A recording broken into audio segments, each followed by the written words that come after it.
विश्वं दर्पणदृश्यमाननगरी तुल्यन्निजान्तर्गतं पश्यन्नात्मनि मायया बहिरिवोद्भूतं यथा निद्रया यस्साक्षात् कुरुते प्रबोधसमये स्वात्मानमेवाद्वयं तस्मै श्रीगुरुमूर्तये नमः इदं श्रीदक्षिणामूर्तये बीजस्यान्तरिवाङ्कुरो जगदिदं प्राङ्निर्विकल्पं पुनः मायाकल्पितदेशकालकलनात् वैचित्र्यचित्रीकृतम् मायावीव विजृम्भयत्यभिमः योगीव यस्वेच्छया तस्मै श्रीगुरुमूर्तये नमः इदं श्रीदक्षिणामूर्तये तस्मै श्रीगुरुमूर्तये नमः इदं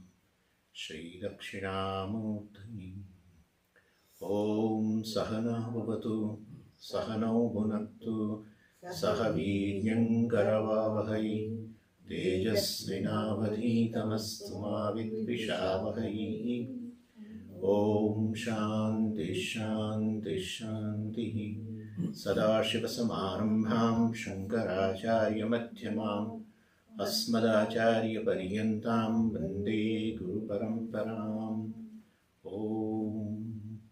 ॐ पार्थाय प्रतिबोधितां भगवता नारायणेन स्वयं व्यासेन ग्रथितां पुराणमुनिना मध्ये महाभारतम् अद्वैतामृतवर्षिणीं भगवतीम् अष्टादशाध्यायिनीम् अम्ब त्वामनुसन्दधामि भगवद्गीते भवद्वेषिणीम्। यं ब्रह्मा वरुणेन्द्ररुद्रमरुतः स्तुन्वन्ति दिव्यैस्तवैः वेदैः साङ्गपदक्रमोपनिषदैः गायन्ति यं सामगाः। ध्यानावस्थिततन्गतेन मनसा पश्यन्ति यं योगिनः यस्यान्तं न विदुःसुरासुरगणाः देवाय तस्मै देवाय तस्मै।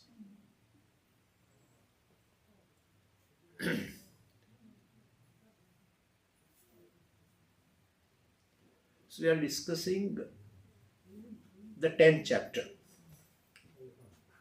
It describes the glories of Ishvara, which describes the manifestation of Ishvara. It's all manifestation of Ishvara or Ishvara. All the forms are forms of Ishvara. All forms means if you start describing all forms, it's endless. So then there are certain forms which are eye-catching, which stand out. Seeing that form, you immediately remember Ishvara. You connect to Ishvara. If there such a description is given to you, a list is given to you, even you can sit down and visualize those forms, forms of Ishvara, and especially it has a certain intrinsic value, its reality, which is a manifestation of Ishvara. That's how you connect constantly. You remember a particular form, but you remember it as a form of Ishvara. So you remember Ishvara. And therefore, if you think continuously like this, right, it's become meditation. You are meditating on Ishvara. This is how it is. And therefore, this 7 to 12 chapter, many acharyas have described this Shatkam, the 6 chapters, 7 to 12, as Upasana Yoga. Upasana means meditation. So first 6 chapters they say Karma Yoga. Just in order to divide. Because Bhagavad Gita ultimately is an essence of the Veda only. And in Veda, we say 2 parts, Karma Kanda and Jnana Kanda, but Karma includes even Upasana also, because Upasanas are Manas Karma, mental activity. Relating to Ishvara, any mental activity is called Upasanam, Dhyanam. That's meditation. And therefore, in the Karma Kanda of the Veda, well, there are Manasa Karmas, there are rituals, etc. physical or verbal chanting, etc. And Jnanakanda Upanishad, etc. will describe the knowledge of oneself, the aikyam, the identity between oneself and Ishvara. So same thing should be here, because Sarvopanishado Gava, ultimately it's an essence of the entire Veda. So it should have 3 portions. And therefore, many acharyas describe these 18 chapters, they divide into 3. First 6 chapters, Karma Yoga. Next 6 chapters, 7 to 12, is Upasana, meditation. And the last 6 will be Upanishad. So 13th chapter, Kshetra Kshetragni Vibhaga, Atmanatma Viveka. 15th chapter also, Purushottam Yoga, where Bhagavan talks about this Uttama Purusha, the conscious being, which is behind all these things. So anyway, so this is how the 7 to 12 is basically Upasana Yoga. And well, you should know what is the object of meditation. What is Ishvara, you should know first.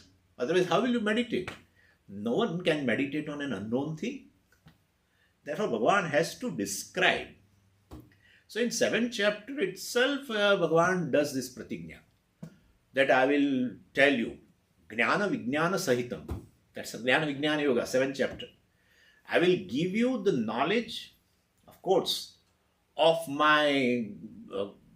of myself with attributes and without attributes. Vijnanam, which is in the form of the self, without attributes. So Ishvara with attributes, Jnanam. Ishvara without attributes, as a self, etc., as the very basis of the entire creation, as the very cause of the entire creation, Vijnanam. So that Bhagavan said, I will tell you everything. That's a pratigna Bhagavan did in 7th chapter, beginning itself.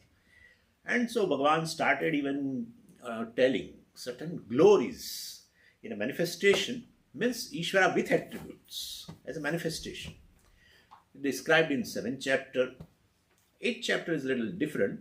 What will be the, gati? What will be the end for the people who meditate on Ishvara continuously throughout the life? What will be their gati after the death, etc.? Where will they go, etc.? That's the 8th chapter. But in again 9th chapter, Bhagavan picked up that same thing, Ishvara with attributes, glories, etc. And then in 10th chapter, Bhagavan, that was just, it's sometimes it's like a passing set of things, you just mention few things. And the same topic you elaborate. That's how the style is actually. That's how Bhagavan in 10th chapter now discussed elaborately the entire chapter, Vibhuti Yoga. So certain Vibhutis have been mentioned in 7th chapter, certain in 9th, but then Bhagavan wanted to give a detailed description of the glories. Entire chapter is this. 10th chapter is Vibhutis. And so Shankaracharya ji introduces this chapter called Vibhuti Yoga, saying that in whichever situation and in whichever object there is some glory, Bhagavan is to be contemplated upon and appreciated. So, the truth of Bhagavan is to be understood.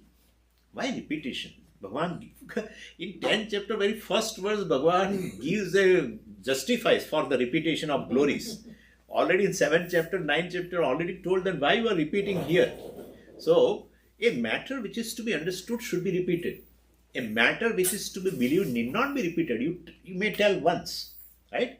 A matter to be believed, you may tell once. If you keep on repeating what is to be believed, it becomes nuisance. But what is to be understood, definitely. If you repeat it, your clarity in understanding grows. Therefore, Bhagavan repeats here. And that is how Acharya also, introduces this chapter. And so the topic of glory of Bhagavan is discussed here. And it's amazing that, the whole creation is a Ishvara.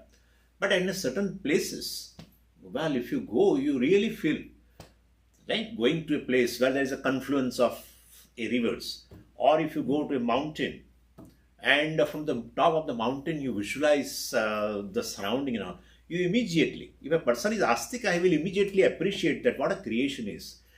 Who has made this creation, the Lord, etc., who is in the form of this creation, you will immediately remember. So therefore, our temples also are generally on these places. like Tirupati, etc., or even in the Himalayas, Badrinath and Kedarnath.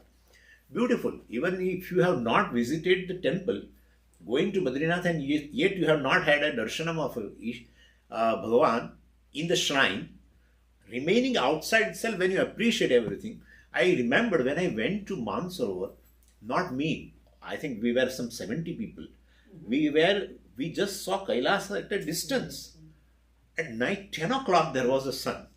Night 10 o'clock. And when we went there, all were thrilled. Nobody was able to speak a single word. Literally. The Mansarovar and the whole thing was looking so beautiful. The Kailasa itself is considered as a manifestation of Ishvara, Linga.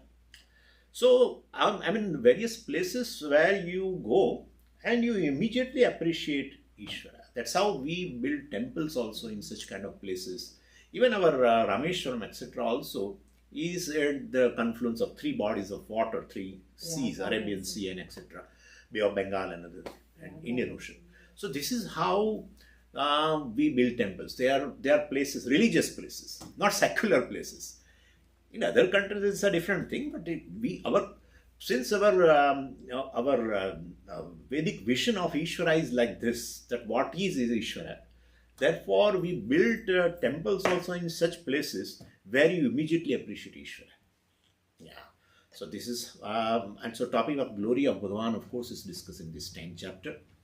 And there is nothing other than Bhagavan, of course. And that is what is going to be told here. So in whatever situation, etc., if there is some glory, the glory of Bhagavan is to be recognized. Wherever you find if you find a beauty in the creation, various. In a spring you find beauty, in a people also you may find certain beauty. That beauty does not belong to really the person. That beauty really belongs to Ishvara, because he is in the form of all elements, he is in the form of elemental bodies, etc., everything. Therefore, what is not Ishvara, really speaking? And therefore, we may, of course, say this is a particular person is beautiful, particular person is famous, etc. But ultimately, all fame goes to him. He is only manifesting in various forms. So this is how, then one who connects like this is a bhakta. He is a bhakta. He definitely gains the grace of Ishvara, by which he gains knowledge also. Bhagavan tells here itself, before, it has already gone, we are on a 12th verse now. But in 10th, 11th, etc., Bhagavan tells very beautifully, Tesham satata yuktanam bhajatam priti purvakam dadami buddhi yogam tam yena mam upayanti te. Tesham satata yuktanam. So they are connected with me. They are meditating on me, on my glories in this creation. Moving here and there, they are constantly remembering me. Bhajatam priti purvakam. Definitely with the Shraddha and love. That is what the bhakti is. Devotion is nothing but a love. But love for an higher principle is called bhakti. Yeah, any love, of course, it also has a Shraddha and has a reverence, because a higher principle. That's how we have a love for the parents also, we say bhakti. Matru bhakti, pitru bhakti. Love for the country also, we say bhakti. Desha bhakti. So love for Ishvara also is bhakti. Where love is associated along with the reverence and Shraddha. Both. That becomes bhakti. So, Priti Purvakam, Bhajatam Priti Purvakam. These bhaktas, they are worshipping me, seeing me everywhere, my glories, etc. Dadami Buddhi Yogam, Dadami Jnana Yogam, Tam Yena. Because with this, Mam Upayanti, they will reach me, they will know the identity with me. Very clearly Bhagavan said here. And he says, Tesham evanu kampartham, aham ajnanajam tamaha nashayami. So the distance between me and a bhakta is in terms of ajnanam. There is no physical distance. If a physical distance is there, it's a common sense. If Ishvara and I, we are very separate in terms of space, etc. Ishvara is not a Ishvara. Right? He's a jiva, a limited being. If you say the distance, the Ishvara which is all pervading, then the distance between me and Ishvara should be in terms of ajnana. If it is all pervading, he is pervading me all the way in terms of my physical body, my subtle body, as a very consciousness also. Then what is the distance between me and Ishvara? Well, there is ajnanam here that I am different from Ishvara. That is the distance. Distance can be in terms of three things. Distance could be in terms of ignorance, distance could be in terms of a special distance, physical distance. Distance can be in terms of time, right?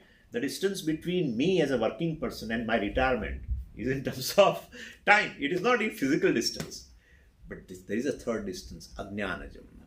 I just take myself to be different from Ishvara. Ishvara is, I say also Ishvara is all pervading and everything. At the same time I say Ishvara is away from me. How it is. And therefore, that's not correct. So definitely if you say like that, the mistake is to be corrected. That you are not different from Ishvara. That's all. So Bhagavan says, well, Nashayami, Ajnanajam tamaha nashayami. I remove this darkness, Ajnanajam tamaha, which is in the form of this ignorance. Well, Jnana Deepena Bhasvata. Well, definitely giving him knowledge. So these people earn the grace. Meditation also, this kind of meditation, seeing vibhutis, etc., this is all grace. Grace is to be really earned. It's not easy to earn, I'm telling you. We use word grace of Ishvara very commonly we say. Anything good happens, Ishvara Krupa. We say like that, right? It's all grace of Ishvara. Say like this. But we don't know what is grace. You have to earn the grace. It's not that easy. By your prayers and by your activity, which is reaching out activity, etc., you definitely earn the grace. In terms of meditation also, you earn the grace. Meditating like this, seeing the glory all the time. So this is called Vibhuti Yoga. Anyway, and we are actually in the 12th verse. And of course, so Bhagavan in the first 11 verses, Bhagavan talks about his glories, and it is necessary to talk about the glories in detail, etc. And therefore, he is again going to say, so it's, even though it is a repetition, but it is required, etc. So Bhagavan says in this 11 verses, etc. So that he says that I describe all these my glories because people can meditate easily on that. To meditate on a given form, it's quite difficult, frankly speaking, but it goes away. But when you are moving around and seeing various things and seeing those things as a manifestation of Ishvara, with the knowledge which he is going to give, well, definitely meditations become very easy. Earning grace becomes very easy, by which the obstacles get removed and one gains knowledge. So Bhagavan talks about that in first 11 verses. Then Arjuna makes a request to Lord that you describe in very detail. I know you very well, and other rishis also know you very well.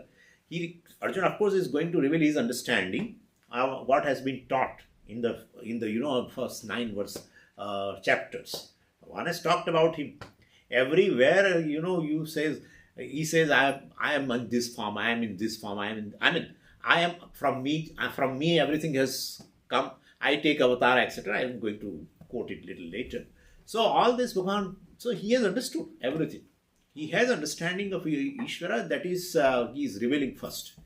And at the same time, he says this is understanding of other rishis also, who are quite informed people. They also know you very well, etc. So, and then saying all this ultimately request also, that may you describe your glories, which I want to listen from you.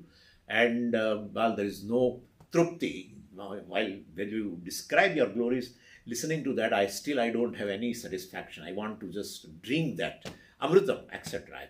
That nectar of your words in terms of glories. I want to hear from you. Shunvataha truptihi nasti, etc. is going to say. So verse 12 to 6 will take first like that, which is Arjuna's request for description of further glories, and also his own understanding about Ishvara also he talks here. So first we'll take 12th and 13th verse. Arjuna uvacha param brahma parandhama pavitram paramam bhava purusham shashvatam divyam adidevam ajam vibhum Ahustvam Rishayas Sarve Ahustvam Rishayas Sarve Devarshir Naradas-tatha Devarshir Naradas-tatha Asito Devalo Vyasaha Asito Devalo Vyasaha Swayam Chaiva Bravishi Me. Swayam Chaiva Bravishi Me. So, having listened to Krishna in, through these chapters, 9 chapters, of course, Arjuna has an understanding of this topic of Ishvara. So, he first speaks of his understanding of Ishvara in 12th verse. And then he says the same understanding Rishis also have. That he says in the 13th verse. So, and what he says, well, Param Dhama, Bhagavan, Hey Bhavan, means, oh revered one, your majesty. Hindi mein kehte hain aap. Because he is a revered one. Ishvara is revered one. So say Bhavan, not Tvam, you, your majesty. Or oh revered one. Bhavan Param Dhama. So Dhama has a two meaning. Dhama, one meaning of Dhama is a light. As light helps to see the things well, so you are the Parandhama, you are light of the lights, because of which everything is revealed. Everything in this world is revealed, including the luminaries, and sun and moon and lightning and everything, the fire and everything. We feel the sun reveals the world, the lightning reveals the world, the fire reveals the world. No. Who reveals the sun? Because of which everything becomes object of your knowledge. There is something because of which everything becomes, naturally everything becomes an object, naturally. And that is consciousness. Consciousness is the light of lights.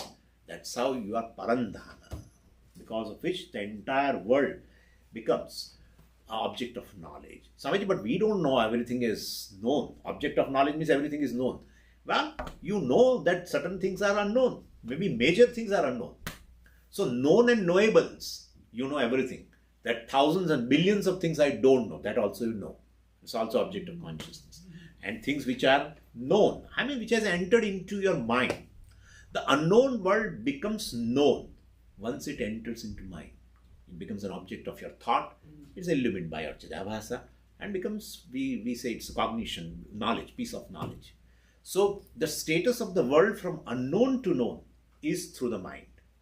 But ultimately, as a consciousness, you know that billions of things are, majority of things are unknown, that also you know, you are conscious of, and the things which are known, you are conscious of. So consciousness is something which illumines the entire world, becomes object of knowledge, and therefore you are Parandhama, that is your consciousness. First thing, means his understanding from the 9 chapters, which Bhagavan of course taught to him, is very clear. He has listened, he has not, he has paid attention to that. Parandhama. That's one meaning of Dhamma, light. Light of lights here, Parandhama. The other meaning of Dhamma means an abode, the end, the goal, the Purushartha. So Parandhama, you are the end ultimately, achieving which, well, ultimately there is no further end possible. There is no further end possible, there is no further end necessary, because you are whole.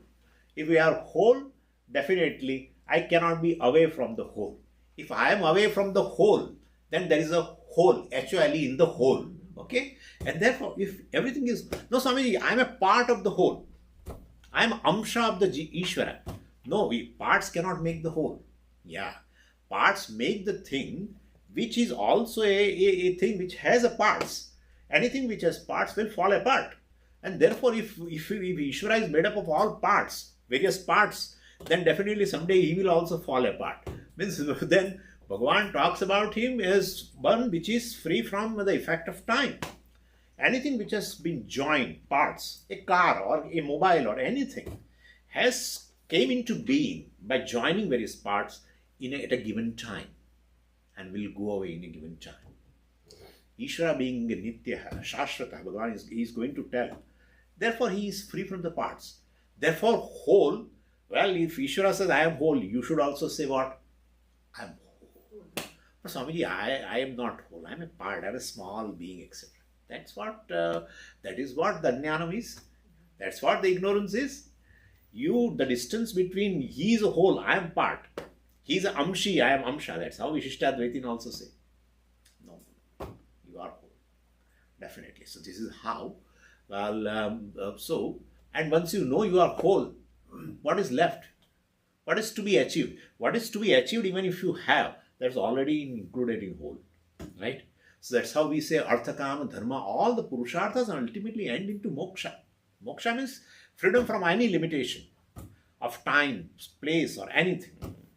That's what you are seeking, in fact. That's how person becomes, person grows in any field, acquires many things, becomes successful, but his heart is not yet content. Because ultimately one wants to become Brahman, because one is Brahman. One is Brahman, and one, due to ignorance, one takes oneself to be a jiva, individual being with a certain limited power, limited knowledge and all that. So you don't like it, yourself to see as a limited being, small being. Even this smallness gets dropped in a moment of joy.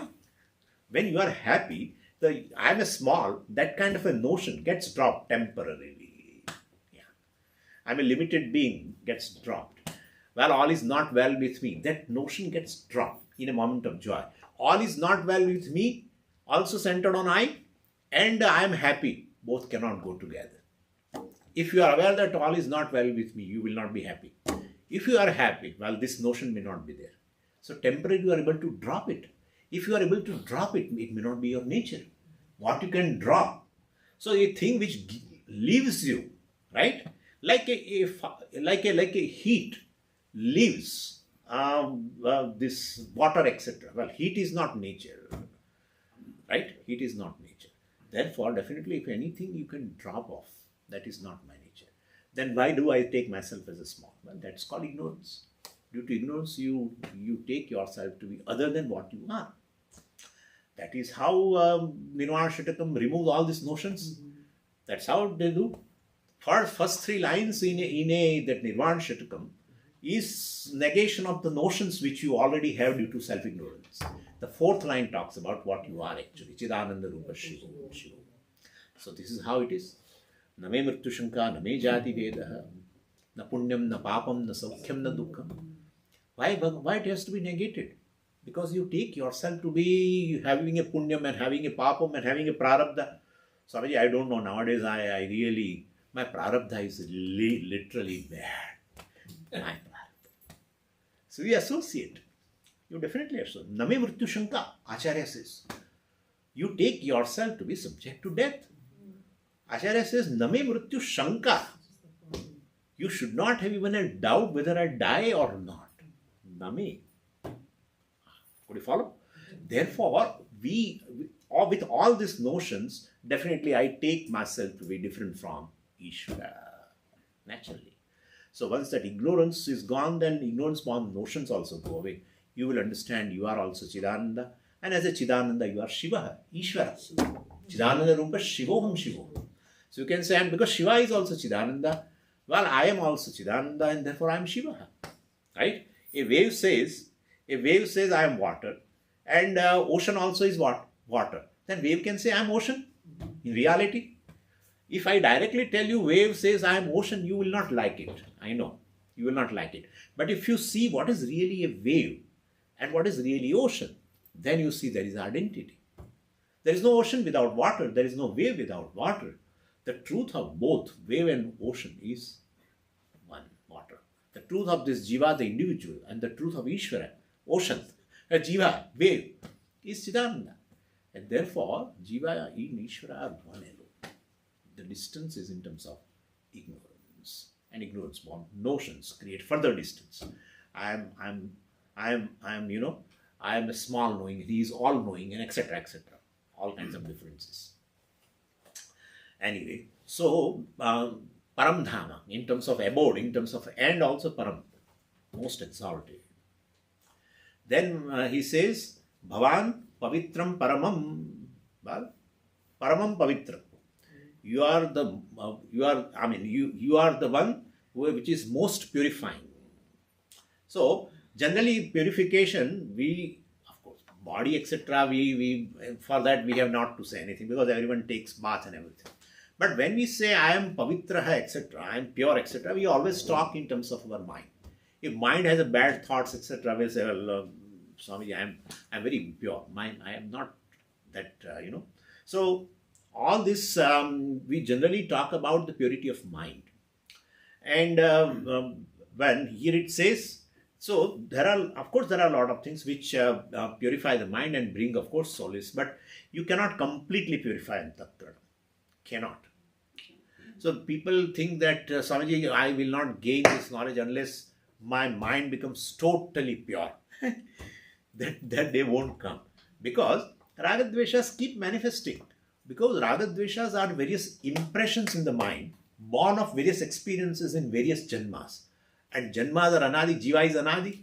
So anadi janmas, anadi experiences, beginningless experiences, thousands of billions of experiences, and those impressions are already there. They alone manifest as a memory, and your likes and dislikes, etc. And therefore, how are you going to remove them? So, basically, well, so if you equate like this, that when all my likes and dislikes, etc. will go away. Likes and dislikes means it comes everything. Likes and dislikes means anger. Not fulfilling like or dislike brings anger. And likes and dislikes only create jealousy, etc. What I like, I may not have, and other has. Enough. Jealousy. So all this, we talk about the Shad Ripus, etc. Jealousy and, the anger and other things. A competition, etc. The sense of competition. All these things, or even a pride, all this, if your likes are fulfilled all the way, you will feel proud. Look at that. I am better than other people, right? They may say also. So my point is, all our issues in the mind, in terms of irsha, the jealousy and anger and all that, because of which I equate myself as an impure person. I say, identify as an impure person. Well, you cannot get rid of it, because you cannot get rid of Ragadveshas completely. And they are ultimately born of vasanas, born of experiences in various janmas, etc. And therefore, this complete purification of Antakarana is not possible. Then, and a complete purification in terms of Punya Papam also is not possible. Because countless births, right? So, Sanchita is so much. Therefore, that way also it is not possible. And therefore, how Paramam Pavitram, only one way you purify yourself, understanding yourself as Ishvara. That's it. Understanding yourself as a consciousness, well, and understanding Antakarana as Anatma, etc. Well, you will not say, I am Papi, or I am Punyashali, or I am angry, or I am a jealous, etc. That is why in Nirvana Shakam it said, Na Punyam, Na Papam, Na Saukhyam, Na Dukkham. And also, Name Ragadvesho, Name Logamoho, Name Madonaiva, Menaiva, Matsarya Bhava, etc. All this has been very clearly told. So even though all these are there, but that is, they are not in me. And I am basically Ishvara. I'm free from all this. I'm consciousness, etc. So with this knowledge of Ishvara, with the help of Ishvara, I purify myself. That's how here he says, well, Paramam Pavitram. You are, well, most purifying thing. You are the power. You are the one who is most purifying. The knowledge of Lord is most purifying. And also the sense of isolation, loneliness, etc. also go away, from yourself. Because knowing yourself as a whole, so the isolation will not be there. Nowadays, this is an issue. People have this issue, sense of isolation, sense of being not included. Yeah. Even in WhatsApp groups, etc., if you are not included, it's a big problem. They will form a group and somehow you come to know that they have formed a group, you are not included. It's enough. There will be, for days together, person suffers. This is all samsara. I am one who is being not included, like that. So you take yourself to be an individual being. Then only you will have that sense of isolation. Otherwise, how will you act? Understanding I am whole, well, you will be free from this impurity also. Sense of loneliness, terrible problem, my God. Sense of loneliness. There is nobody in this world which really, who will understand me. This is a sense of loneliness is this. Nobody understands me. That's it.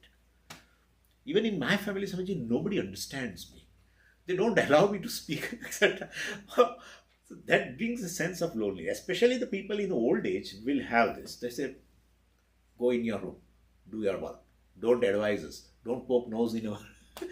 And you really feel isolated, etc. And And this is all this as an individuality. If you understand everything is you, then there is no question of this. So that way also, this kind of impurity, sense of isolation and loneliness, etc., this is a major issue in a current society. With all your power and all your education and everything.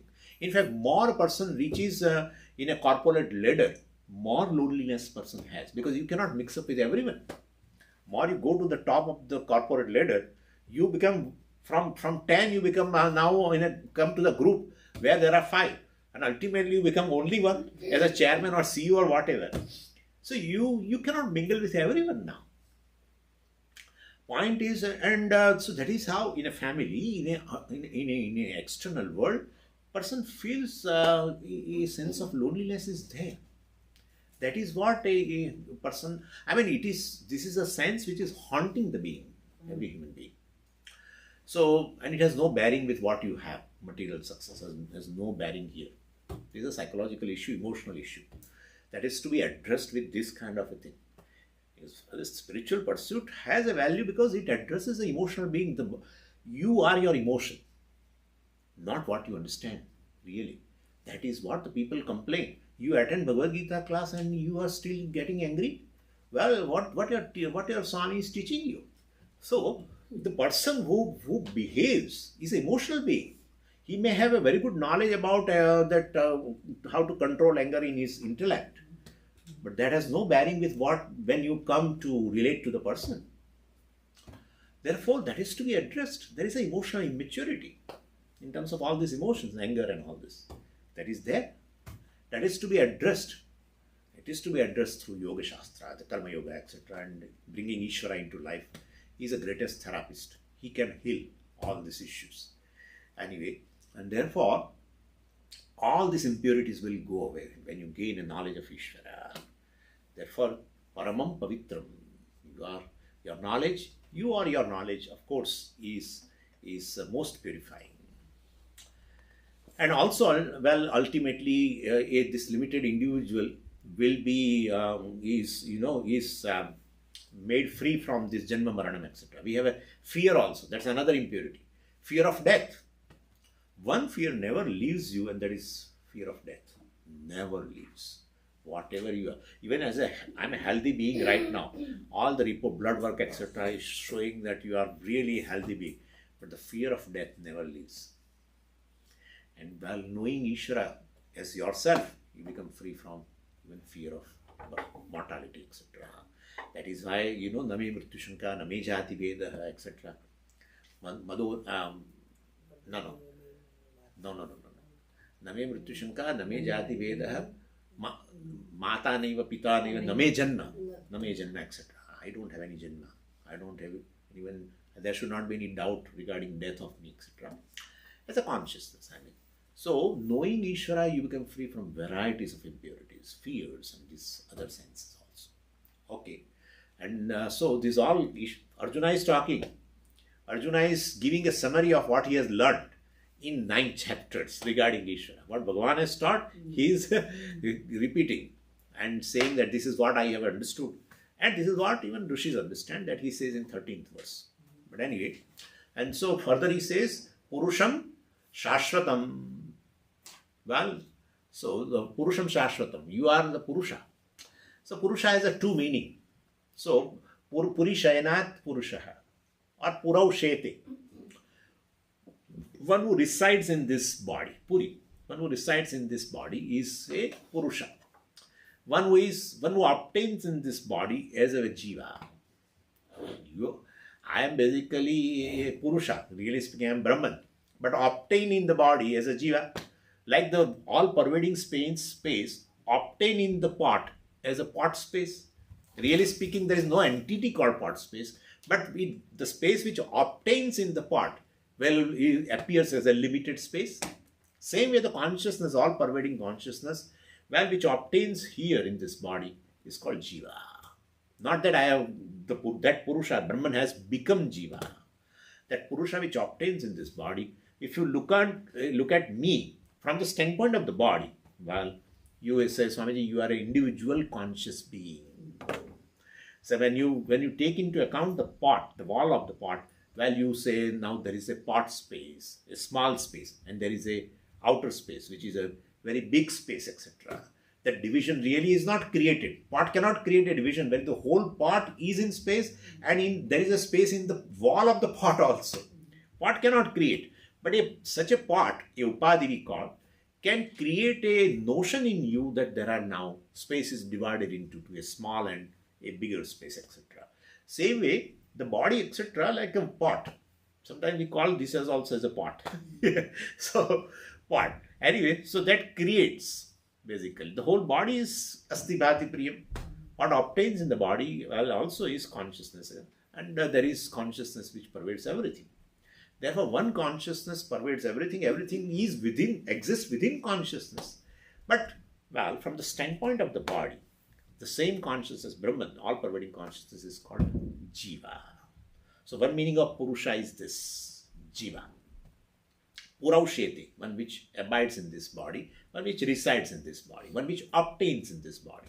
Puraushete, iti Purusha. And another meaning of Purusha, you know very well, that is Brahman. So that's how Pujya Swami used to tell, Purusha is a Mahavakya. First, Purusha. So first Purusha means this Jiva, the individual, conscious being is nothing but what? Purusha is Brahman. That's how he used to, I remember, he used to tell like this, Purusha. So Purusha means the first Purusha means this Jiva, which Purushainath is really speaking Purusha. Purayati sarvam iti Purusha. That is Brahman. Purayati sarvam, which fills up everything. Which fills up everything with existence. Space exists. Time exists. Air exists. Right? Fire exists. Body exists. Thought exists. So it fills up everything. Entire universe in the form of existence. And Sat. And everything shines on account of that Chit. Well, so as a Satchit, Asti Bhati, it fills up everything. That's a real Purusha. Purayati Sarvam, fills up everything. So first Purusha, Purishainath, which obtains in this body. That is nothing but Purayati Sarvam, Purusha, which is nothing but all-pervading consciousness, Sat. So this is how you are Purusha, Arjuna says. Bhagavan must be very happy because he continuously might have talked in 9 chapters so much, especially 2nd to 9. Where he said so much about himself, so much. Now he is repeating and said, I have understood you very well, like that. Anyway, he's pleasing, Bhagavan for more description of the glories, etc. And he says, well, then Shashvatam, naturally. If he is a Purusha, really, it means limitless consciousness, then there is no limit of time, right? There is no limit of time. Timeless consciousness. Therefore, Shashvata. Purayati sarvam iti Purusha. Is Shashvata. Then Divyam. Divi Bhavaha Divyam. What obtains in other worlds. What obtains in a divine world. What doesn't obtain here. It means which is not a matter of an experience. Which you cannot find an example of. Right? Even I remember there is a Ramodantam or something. There the author says, Gaganam Gaganakaram, Sagaram Sagaropamam. What is the simile? What is an example for the Gaganam? What is the example for the space? Space is the example for the space. So, Gaganam Gaganakaram, Sagaram Sagaropamam. You want to give an example. You want to explain ocean. For that you need an example. That ocean is like this. Like what? Like ocean. So there he of course says the Rama Ravanayoho Yuddham, Rama Ravanayoho Iva. The war between Rama and Ravana is like the war between what? Rama and Ravana. So this is how he describes. Anyway, the point is, there is no simile. What is the similarity of a consciousness? The consciousness similarity with what? It is unlike everything. Please understand. So far the object of consciousness is concerned, where those objects definitely can be replaced by pronouns, right? All nouns. all nouns are replaced by pronouns. Like how many he's are there? I can say he, I can say he, I can say he, I can say he, right? He's are many. She's are also many. She's are also many. It also many. Just things. We are a he, she. Will let us take it as a beings and it as a some things. How many things I can refer? How many nouns I can refer by pronoun it? Many. Many. How many persons I can refer by you? Many. You. Think. Then they, many. Or you all, many. How many nouns you refer by the word I? Unique. Could you follow? This is unique. So what is the similarity? What example you will bring for I? No, Swamiji, there are many I's. We are sitting, all can say I, of course. But for when you say I, that is only you are referring yourself and everything is an object. Please understand. Non-I, understand that. If you say, Swamiji, I am seeing you, I am seeing your I and I am seeing my I also. That's not. When you say I am seeing your I, it's non-I. It's an object. That's not possible. Okay? And when you are seeing me, you are seeing my body. You don't see I. So I is referred only as one. Then what is the similarity for that? Nothing. No similarity. Therefore, well, Divyam, they are most exalted. There is unlike everything. I'm unlike everything. Or you are unlike everything. Then Adidevam means one who was there before the beginning of all the devas also, the god of gods also. Then Ajaha, one who is unborn, not subject to birth. And Vibhum, Vividam Bhavati, you are the cause of everything. Being material cause, you only appear in many forms. All the forms. All the forms are the forms of consciousness, forms of Ishvara alone. So, and everything has come from you, who sustains everything. He is going to say further. And because everything which is sustained, means everything follows the mandate. That's called sustenance. Sustenance in creation is nothing but Bhagavan is doing something like this to sustain. The sun is sun by mandate. It cannot be other than sun. Earth is earth by mandate. It remains as earth. That's called sustenance. That's how it is maintained. Therefore, nobody, that's how we sometimes say Ishvara is a ruler of everything. Ruler is not really speaking, having a red eye, etc. No, just he is in all these forms and there is order in everything. There is order. That's order we study in science, right? In physical sciences, we study order, the laws, which are infallible. Those laws we study. So any law is like this. So Earth has a gravitation. Well, that is there. So that's how even scientists who are, all our astronomers, etc., they study other planets. They have not gone there and there is no possibility of going also, perhaps. In that case also, they say gravitation will be there. Yeah, how do you know? Here, of course, you can say because you experience. No, there the gravitation must be there and they start measuring also. More than Earth or less than Earth. Well, they say there is a gravitation which is 1/6 of the Earth on a moon, our moon. And there is a gravitation which is higher than even our Earth on the Jupiter, etc. So they understand what is here will be there also. It's because it is a samashti, manifestation of one thing alone. Somehow they won't say Ishvara, etc., but they know. That's how they study one thing and they immediately apply what is applied to the rabbit. Well, applies to the monkey and ultimately can be applied to the human being also in terms of medicine, etc. Amazing. How do you know that it is what is applicable to the rabbit or a monkey can be applicable to the human being? But they are very confident. That shows order. That shows a law. So manifestation. So what is, a sun is sun, earth is earth. Earth cannot be other than what it is. That's called rulership. Ishvara. Ish means to rule. And Varach Pratyaya means who is constantly ruling. He is the only ruler who rules all the time. Other than all the local rulers, they are only for 3-4 years, not for more than that. And in between also they may go away also, we don't know. In fact, the ruler, when he is a ruler, he is ruled. Honestly, I'm telling you. Now, sometimes they do a survey of your 100 days and they find that your rating has gone down. Yeah. So who is ruled actually is a ruler. Beautifully said in Brihadaranyaka Upanishad. One who takes oneself as a ruler, he is actually ruled by that. He is ruled by the ruled. Could you follow? Yeah.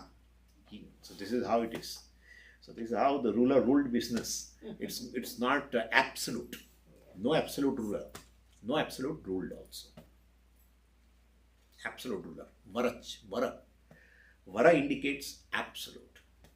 This is all his manifestation, his order only. He is in the form of order, he is in form of all the laws. Like a law of karma. Law of karma. It's not that Swamiji, some creation will come where the law of karma will not be applicable. No way. Lord is the absolute ruler. Absolute ruler. Absolute ruler. But his ruler is just by his nature, in the form of order, I'm saying. Not that he's trying to rule, trying to control, etc. Yeah. That control doesn't work. Controlled business never works. When that relationship comes, even in family it doesn't happen. One who takes oneself as a control of the entire family, in fact, he is controlled by all of them only. Same people control him. So without really getting control by nature, he controls. That's how it is. That is absolute. It's absolute. Anyway, so he said all these things, Vibhuhu, etc. And 12th verse, that this is my understanding of Ishvara. Then in 13th verse he says, well, whatever I said, other people also say, who know about Ishvara. Sarve Rushayaha Tvam Ahuhu. Sarve Rushaya, all the sages also, Tvam, say about you the same thing. What I said in verse number 12, the same thing is told by Rishis also. And what kind of Rishis? Well, Devarshihi, Rishis of the Devaloka, Narada, etc. And then Asitaha and Devalaha and Vyasacharya, of course.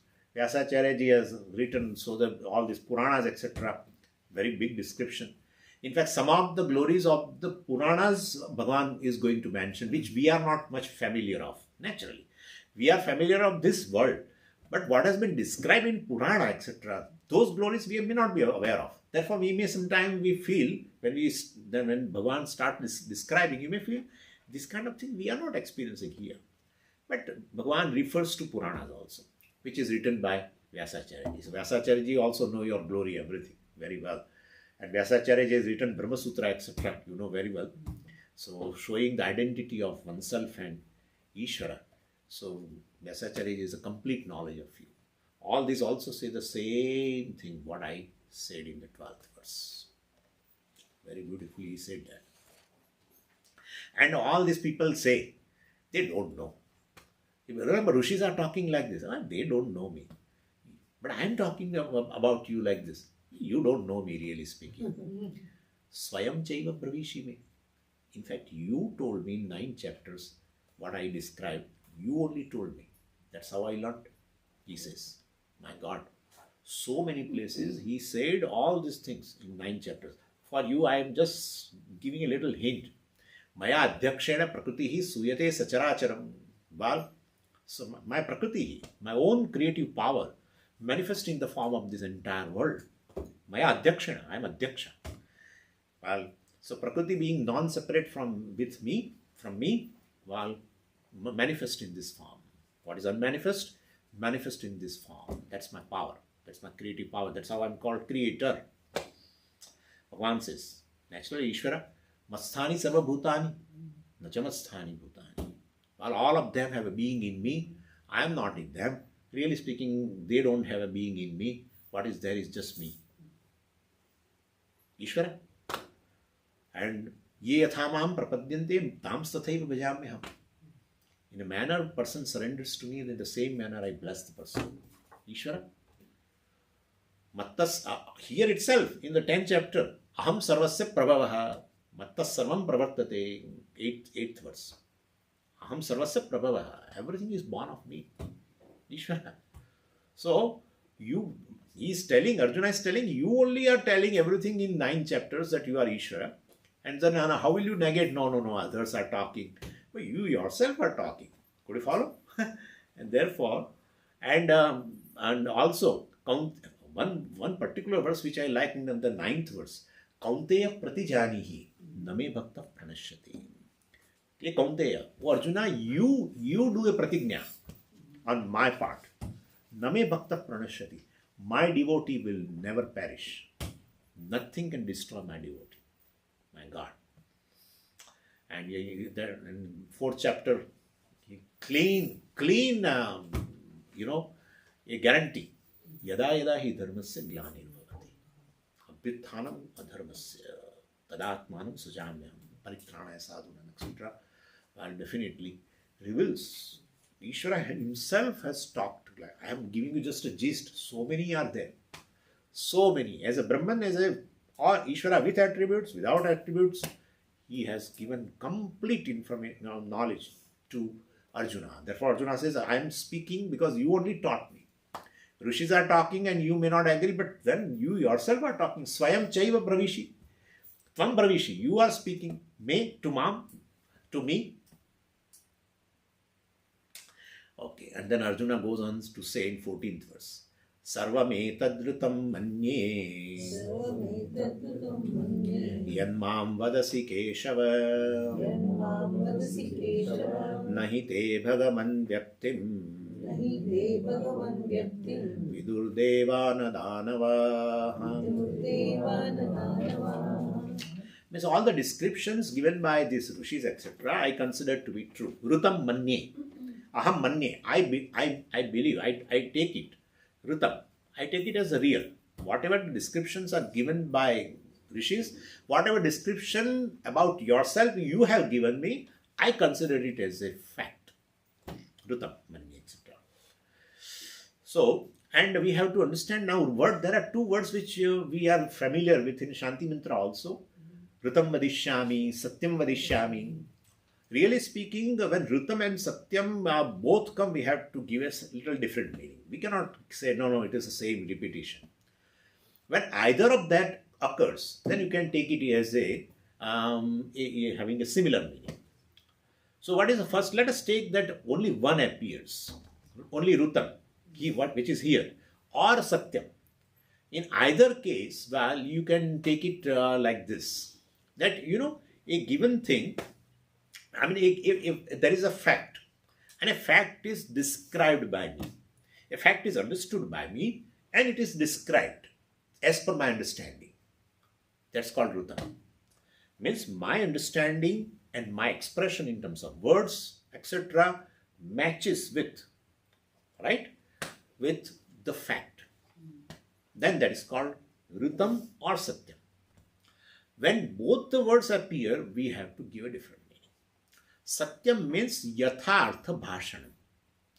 You speak bhashanam. You speak in keeping with your understanding. But your understanding may not be matching with the fact. Like, I will give you an example. Suppose you are coming here, perhaps for the first time, and you ask somebody in a wind gap that, I want to go to Arsha Vidya Gurukulam, and what's the way, etc. Suppose you may not be, your Google map is not working. So you don't say all this, I know, but take it. This is all just case. And you don't have, suppose your battery is low, etc., and it's not working. And you ask. Person, whatever his understanding about the way in his mind, he speaks, but he shows you some other route. Still it is Satyam. Because his understanding, his expression of words is in keeping with his understanding. He may not be knowing completely. Still it is called Satyam. But when the person's understanding, his expression and his understanding matches with the fact, and he shows you this way, suppose that this is the road, etc., we call it Rutam. This is how it is. Therefore, here Rutam word is used because Arjuna's understanding is in keeping with Bhagavan's teaching, and that is a fact also. Could you follow? So therefore, definitely that is called Rutam. Could you follow? You have not followed. So my understanding of Ishvara is in keeping with Bhagavan's words. That's fine. But whether it may not be fact, Ishvara is like this, etc. May not be true. No, it is true. So my understanding, Arjuna says, or even Rishi's understanding are in keeping with, well, what's your reality? What is said about you in the Shastra? And therefore, it is called Rutam. My understanding is, and my expression, what I express in 12th verse, is based on my understanding, but may not be, I am not knowing what is the fact really speaking. Then it is called Satyam. But this is Rutam, means it is also my expression about you is in keeping with my understanding, and that my understanding is in keeping with the fact also of the Shastra. So it's a higher level. Rutam is a higher. Absolutely. So, where is the word Rutam in this verse? I don't see the word Rutam. Sarvam etat Rutam.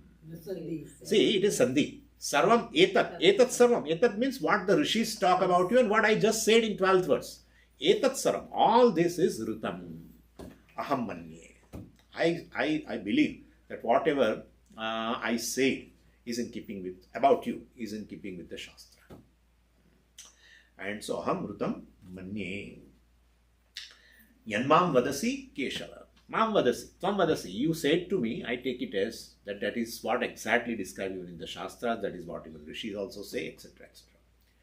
Nahite Bhagavan Vyaktim Vidur Devana Danavaho. Bhagavan, neither these celestials, Devas, nor these Danavas, Rakshasa, etc., know of your manifestation. Vyaktim means Vyaktam.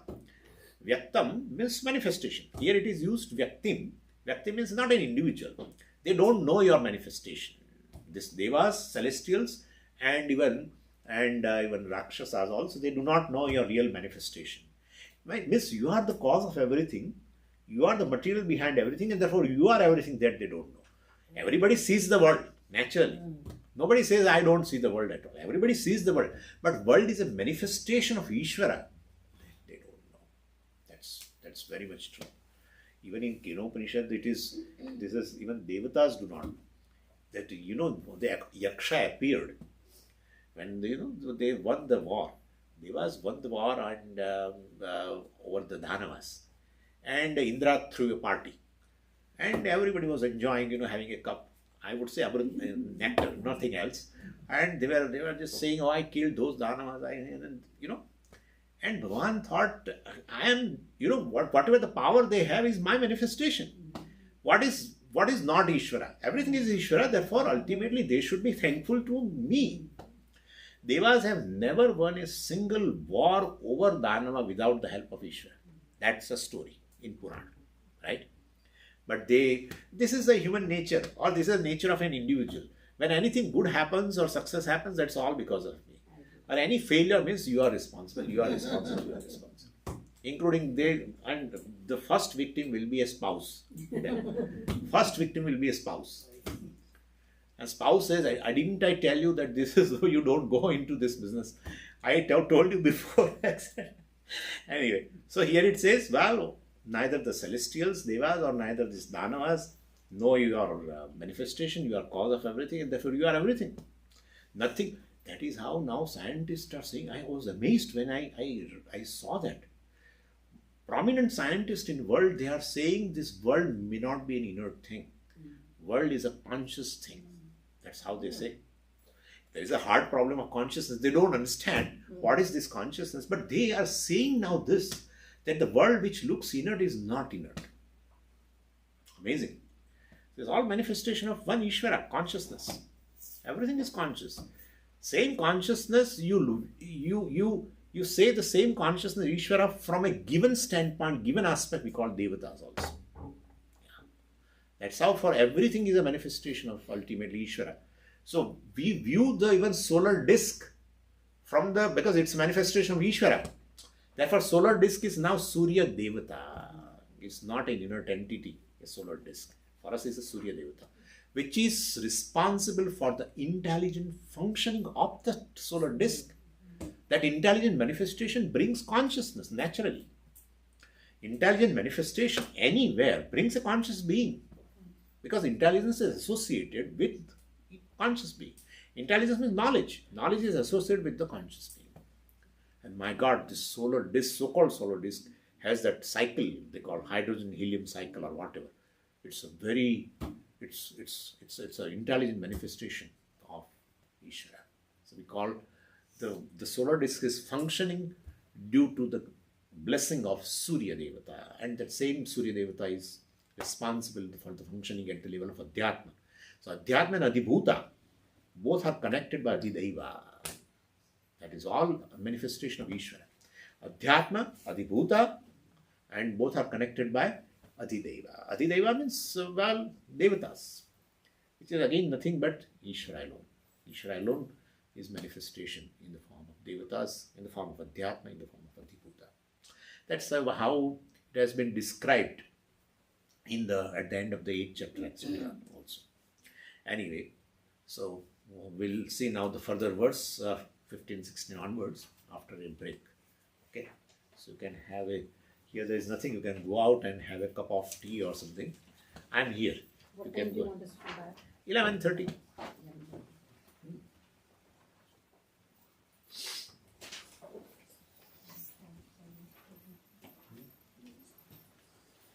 Anyone who goes there can bring just a cup of hot water for them.